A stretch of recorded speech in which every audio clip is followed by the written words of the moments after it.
Annie Mazetier, vous venez nous parler aujourd'hui de l'association Les Repas de Marie, une association qui vient en aide à des enfants. Donc vous allez nous expliquer de quoi il s'agit.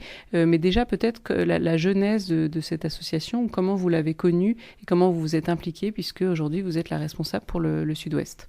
Bonjour Violaine, oui tout à fait, je suis la responsable Grand Sud-Ouest, on va dire, de l'association Mary's Meals France, donc les repas de Marie en français, qui est une association qui s'occupe de donner des repas aux enfants dans des écoles, dans des pays pauvres, de façon à les attirer à l'école. Alors comment j'ai connu cette association ? Eh bien écoutez, c'est lors d'un pèlerinage à Medjugorje en Bosnie-Herzégovine que j'ai pu faire la connaissance de Magnus McFarlane Barrow, qui est le fondateur de l'association Mary's Meals, c'est un Écossais, qui lui-même a créé cette association après avoir vécu une conversion lors d'un pèlerinage à Medjugorje, aussi dans ce village, alors qu'il avait 15 ans. Tout juste 15 ans. Il a fait une expérience très très forte, une grande conversion intérieure dans sa vie de foi, puisqu'il était né dans une famille catholique, donc il avait la foi, il pratiquait, il priait également, mais il a vécu une rencontre profonde qui a bouleversé sa vie. Et c'était en 82 qu'il a fait cette expérience. Et en 92, il voit arriver à la télévision avec son frère, alors qu'il était en train de boire une bière, il voit arriver les premières images de la guerre en Yougoslavie à l'époque.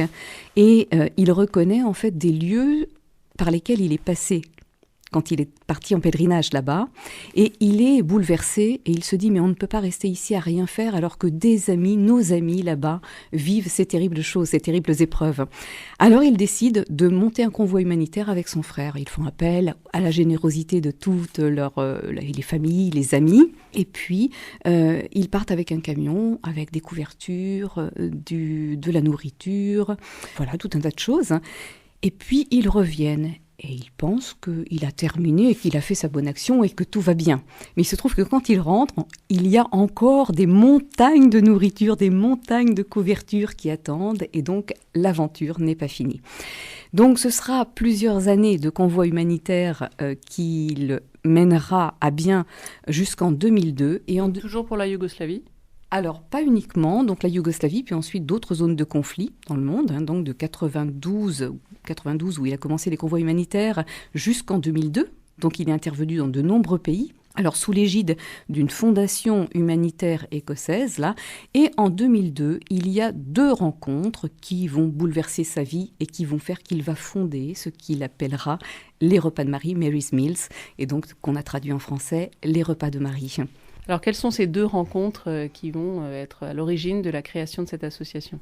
Alors, la première rencontre, il s'agit de Tony Smith, un entrepreneur écossais qui lui-même fait un jour part à Medjugorje. Il vit là-bas quelque chose d'absolument incroyable et il revient avec un changement de vie total. Et cet homme d'affaires, un jour, entend une émission à la télévision où un sénateur américain dit que si tous les Américains en fait décidaient de financer un repas par jour pour un enfant dans une école dans les pays du tiers-monde, alors on pourrait sortir le tiers-monde de la misère. Il entend cela et lui, il rajoute, puisqu'il a vécu une forte conversion et qu'il vit une vie de prière, il se dit, bien, en plus, moi je suis convaincu que si on offrait ce projet-là à la Mère de Dieu, alors ce projet serait possible et deviendrait réalité. Donc ça, c'est cette première chose qu'il dit et qu'il partage à Magnus un jour. Et à peu près dans le même temps, Magnus était en visite au Malawi, où il avait là fait des acheminements. Et puis, il rend visite avec un frère prêtre. Il rend visite à une femme, Emma, qui est en train de mourir du sida et qui est entourée de ses 5 enfants. Et qui là lui confie simplement que son dernier espoir, la seule chose qu'elle attend, c'est que quelqu'un puisse prendre soin de ses enfants quand elle ne sera plus là. Le papa est déjà décédé, elle va mourir, elle le sait, il ne reste quelques jours.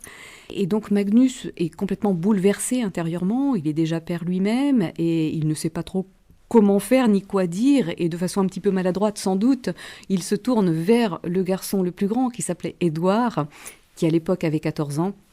Et il lui demande « Et toi, qu'est-ce que tu aimerais faire ?» Question assez maladroite dans un tel contexte, mais on peut comprendre aussi. Et Édouard, là, répondre très simplement, eh bien moi, j'aimerais avoir assez à manger et un jour aller à l'école à 14 ans. Et là, Magnus, dans son cœur de père, dans son intérieur profond, avec sa foi, ses convictions, les deux choses se superposent. Et en fait, il comprend que tout ce qu'il a fait pendant toutes ces années, il comprend que ce qu'il doit faire, c'est prendre ce qu'il a entendu de la bouche de son ami et l'offrir à Marie pour créer quelque chose qui permette aux enfants de manger et d'aller à l'école et leur donner un avenir. Et là, il fonde les repas de Marie.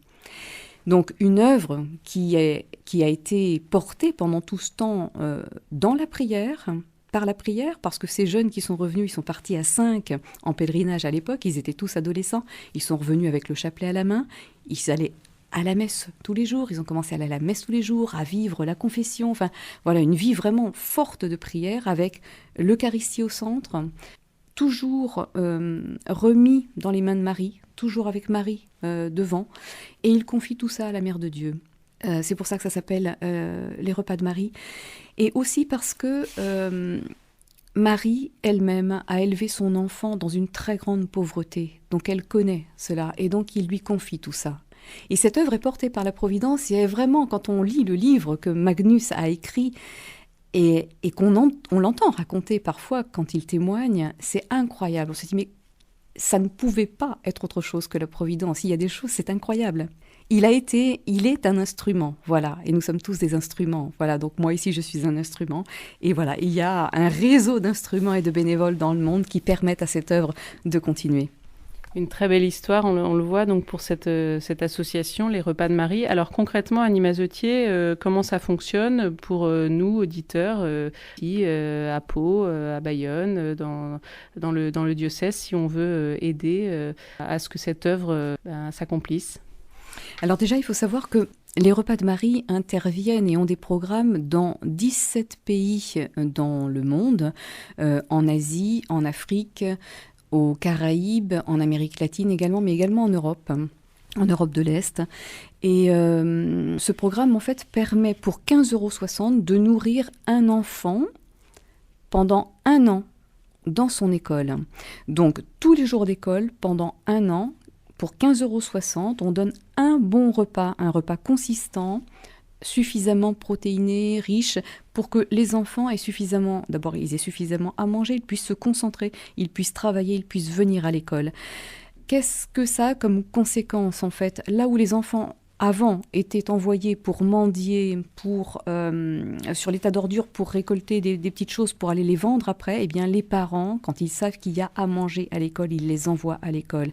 Donc il y a une augmentation de la fréquentation de l'école là où il n'y en avait plus, où il y avait une baisse. Il y a une augmentation des résultats scolaires et du succès dans les examens. Et puis aujourd'hui, en 2002, donc ça a commencé, on est en 2019. Aujourd'hui, on voit les premiers qui ont bénéficié des Repas de Marie qui sortent, qui arrivent à l'université et qui tous s'engagent pour leur pays et pour leur communauté pour permettre à d'autres enfants de vivre et de pouvoir avoir un avenir meilleur. Alors comment nous aider? Eh bien, effectivement, dans nos pays, nous faisons principalement de la collecte de fonds, mais nous avons besoin d'argent, bien sûr, mais nous avons besoin aussi de compétences, nous avons besoin d'aide pour mener des actions, pour faire connaître l'œuvre. Nous avons besoin aussi d'un soutien de prière, puisque, comme vous l'avez compris, c'est vraiment une œuvre qui est confiée à la Mère de Dieu et qui est portée par la prière. Tous les gens qui s'engagent sont des gens qui prient pour l'œuvre, qui le font avec la prière au centre. Et Magnus lui-même, c'est quelqu'un qui a toujours son chapelet dans sa poche et qui prie le chapelet chaque jour. Voilà. Donc prier, soutenir par la prière. Et puis si on veut donner, donc il y a une adresse, un site internet pour se renseigner. Alors, il y a un site internet, donc vous avez une page France, www.marysmills.fr, meals.fr. Donc il y a possibilité de faire un don en ligne. Sinon, vous pouvez également me contacter, donc Annie Mazetier, au 05 59 48 49 16. Vous pouvez également renvoyer vos chèques à Bayonne, aux 3 rue Caroline Rimbert, 64 100 Bayonne, si vous souhaitez faire des dons. Voilà, ou simplement me contacter par téléphone pour que nous puissions nous rencontrer et voir quelles actions nous pouvons mener ensemble ou ce que vous pouvez apporter si vous avez envie de vous engager un petit peu plus avant. Merci beaucoup Annie Mazetier. Donc 15,60 € pour nourrir un enfant pendant un an. C'est ce que permet l'association